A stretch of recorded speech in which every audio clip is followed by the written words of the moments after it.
Oxygen, oxygen, oxygen. We need it, we need it, we need it. Oxygen, oxygen. It's why we breathe. It's why we breathe.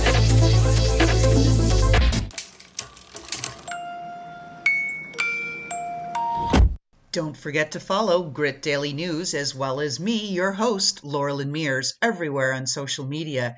And how about throwing 4 or 5 stars our way if you're listening to Apple or Spotify? Subscribe to our show. I am your hostess, Loralyn Mears, and our guest today is coming to us from Southeast Asia. Genecia Alluora is the founder and the power behind Soul Rich Woman. Her and her team are putting together wonderful courses, content, programs like the World's Greatest Women Summit, and all kinds of other resources to help women causes be advanced and to help women entrepreneurs in particular find their footing so that they can recognize the value of their voice, build their personal brands, create influence, and drive change, right? As well as drive financial success. So with that, Genecia, nice to have you on the show. Thank you, Loralyn, for having me on your show. Well, like I said, it's always exciting. And we were just having our little chit chat before the show started that through venues like this, be it podcasting, whatever else, conferences, remember back in those days when we all used to go to places and meet each other in person. Well, now it's the opportunity for us to be able to learn some new things. So tell us about the origin of the name Soul Rich Woman. It's extremely powerful. Wow. Thanks for that question. In fact, Soul Rich Woman go way back. In fact, in 2013, when I first went online and I launched my book in 2012, it was called the You Are Possible Personal Branding Secrets. So I started this weekly webinar that I taught women how to build a business and life they love. I taught business tips, business marketing tips every single Wednesday. So I coined the term You Are Possible Academy back in those days. And for a single year, 52 weeks, I was just sharing and guiding them on their business, transforming their mindset, building their brand, creating profitable businesses. And then it came to a point where even though it resonated with my marketing, my branding of my book and things like that, my community of women whom grew with me throughout the entire year felt that, hey, you know what? We are already going through universities. We're already degree holders. Could we not have any more academy in that term?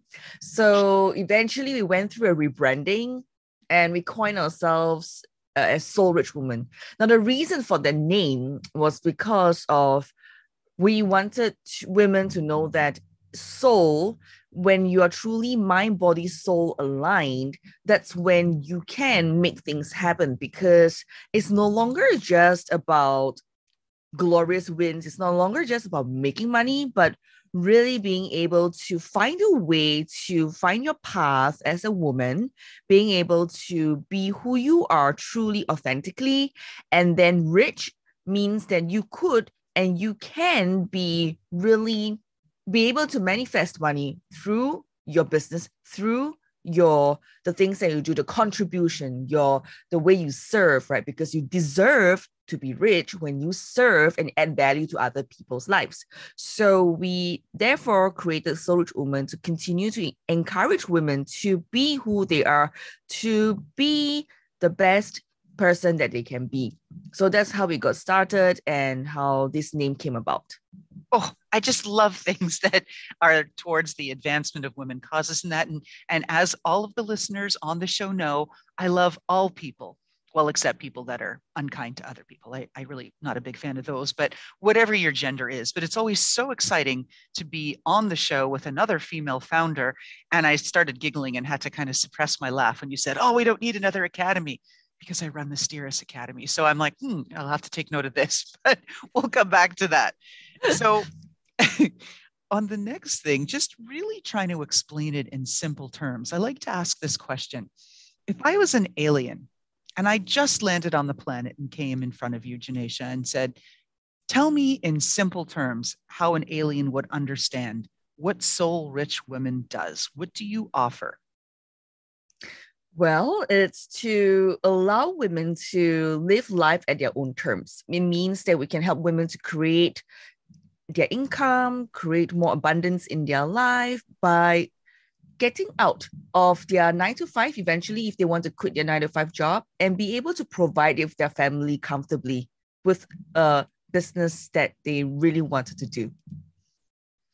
Now, since your book was released, I guess about a decade ago now, and really it sounds like that was the impetus behind all of this, can you tell our audience how you've changed through this experience? I was never trained in business. In fact, I graduated as an occupational therapist. I was working with children with learning difficulties like dyslexia, ADHD. So one of the big things that shifted for me was to always stay humble and always constantly investing in the matter above the neck.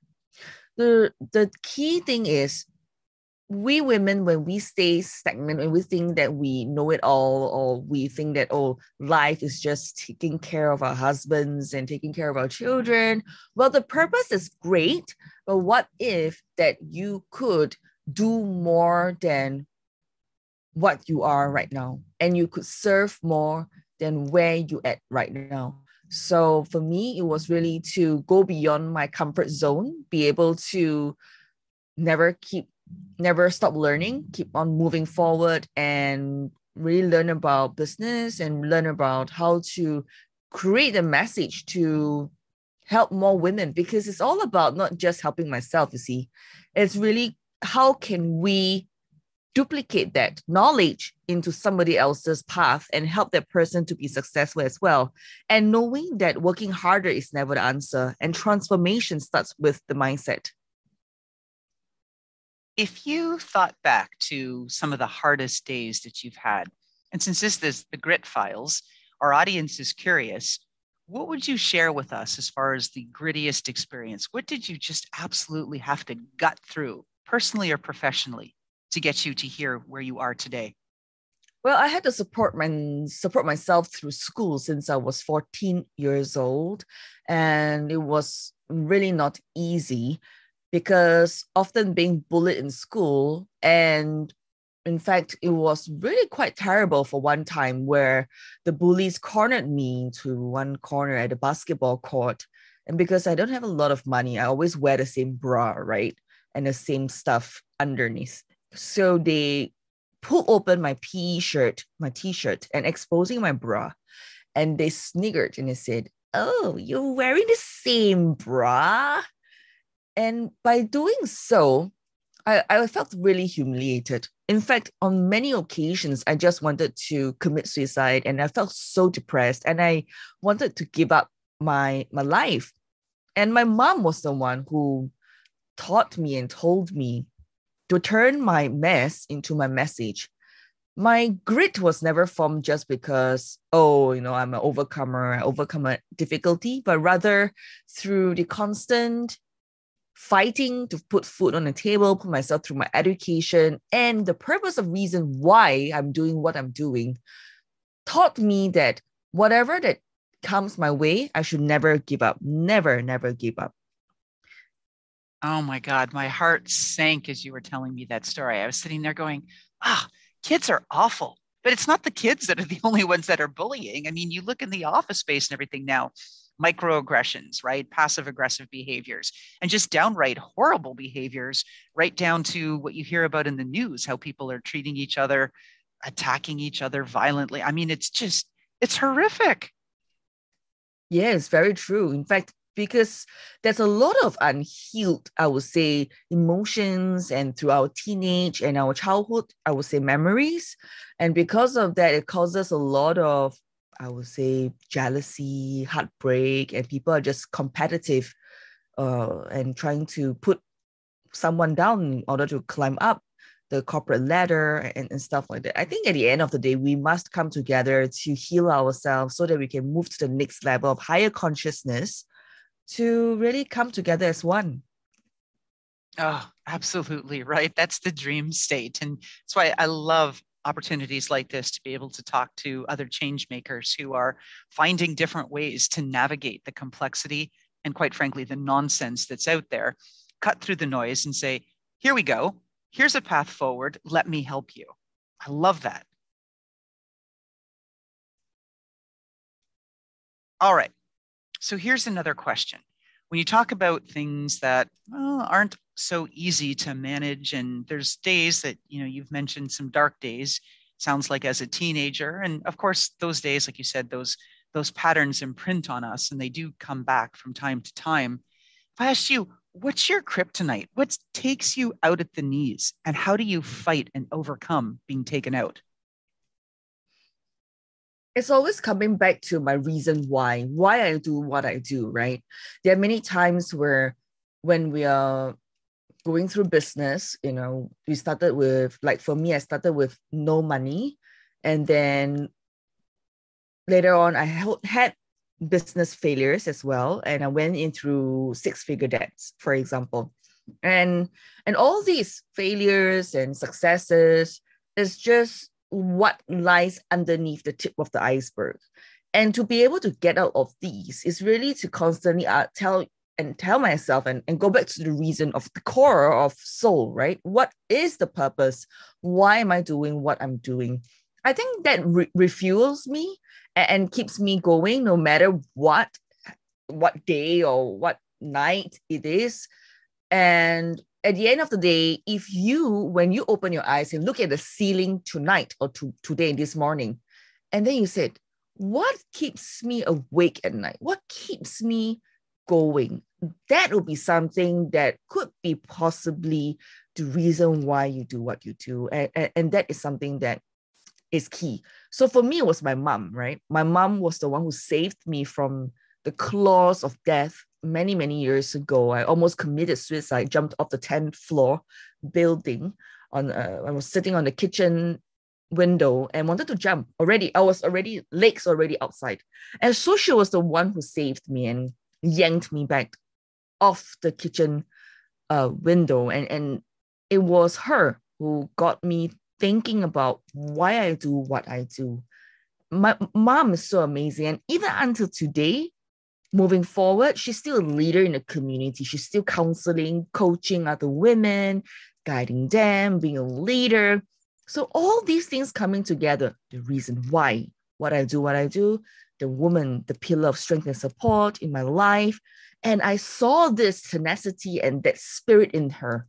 And this is the fuel I feel that keeps my dreams burning and keeps me going forward. I just believe that alone you are strong, but together we are unstoppable.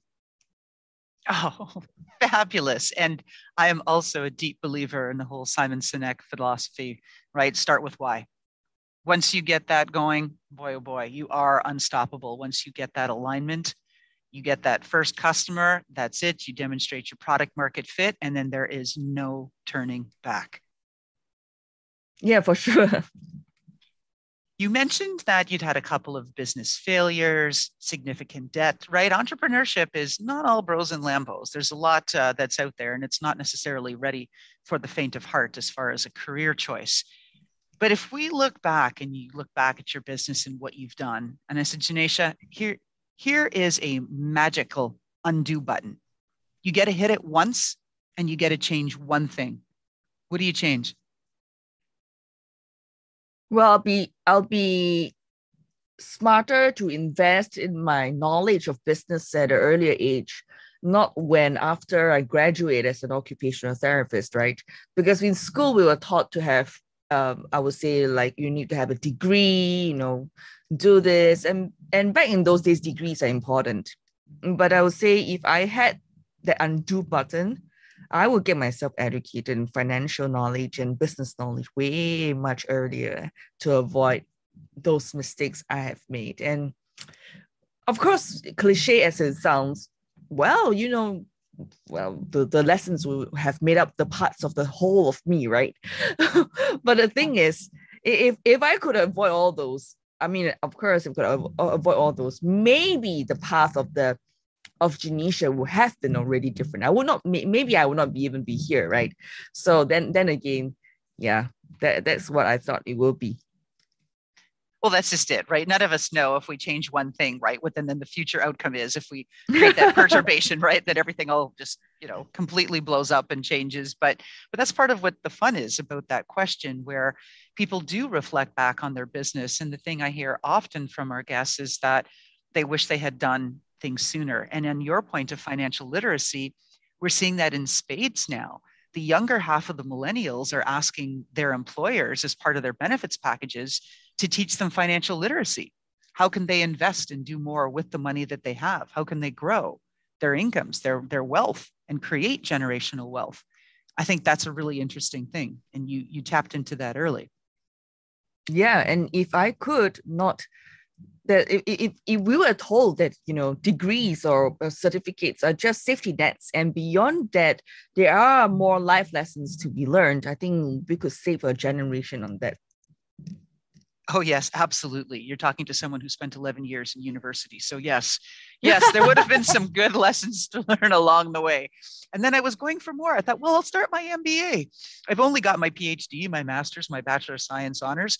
Why not add an MBA? And I thought, oh my God, like, what am I doing? Right? Like, enough. So yeah, there's definitely some inspiration in all of that, how far you want to take things. All right. Now, you've been sharing all kinds of goodies for our audience about things to think about as an entrepreneur and way to be self-aware, and also to have a vision and to want to look forward. What can our audience do for you? I think I know that a lot of people, if you are thinking that I need to work harder to earn the same level of income, I need to do more because that's how the society is priming us, right? But I discovered really working harder is never the answer.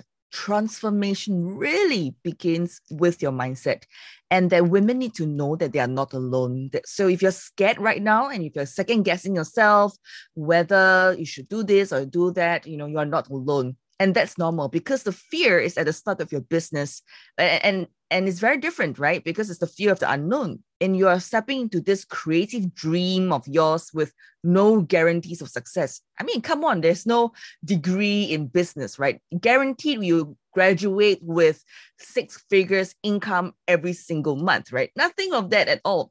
But as you progress in your journey and gain more experience, get some clients, make money, it gets so much easier. So I just want to say that keep on going forward, and, whatever that you enjoyed in today's episode, really look at your fear of why you are scared of being rich, why you are doing what you are doing. So yeah, I guess that's it.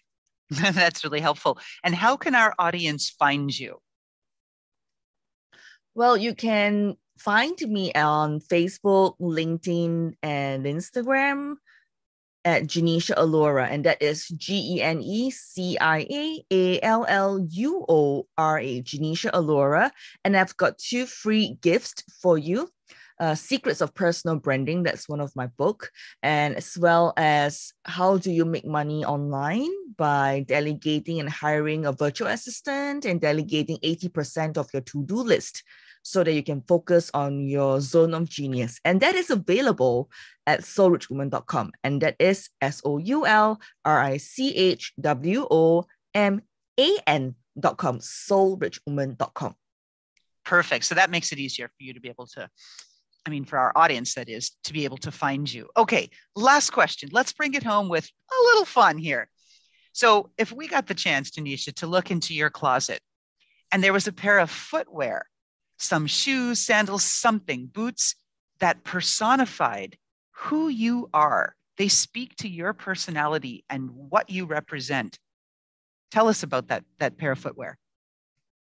I love slippers because here in Singapore, in Southeast Asia, it's really humid and it's hot all year round, right? So I love white slippers, and my slippers have a lot of bling on them because bling represents my outgoing and my like fun personality, and it shines through because I believe that, you know, all of us have a diamond that's within us and we deserve to shine. And already we are working from home and we're not traveling as much, and those slippers represents that ability to just shine through and express myself. So yeah, slippers, bling slippers. I love it. With every question you answered, I just liked you more and more. And I'm a glitter girl, so I get that. I've got to get me some like white slippers with some bling on them. That just sounds fabulous. Love the idea. Yeah, I have an entire set of bling. Like my tumbler is pink, bling. My handphone stand is bling, and then my slippers are bling. Some of my bags are bling, so kind of like a bling girl. So I like it, right? It's the universal language of fun ladies, right? There you go. We all speak glitter. All right. So with that, it's time to wrap up the show. So Genecia Alluora, founder of Soul Rich Woman, thank you so much for coming on our show today, all the way from Singapore, and talking to our guests about the ability to get aligned, get over their fears, and get on the path of whatever it is that they're seeking, and to be able to experience that transformation to help them get where they want to go, get them unstuck and moving down the right path. And that's what you do. So thank you so much for being on our show. thank you, and more power to you.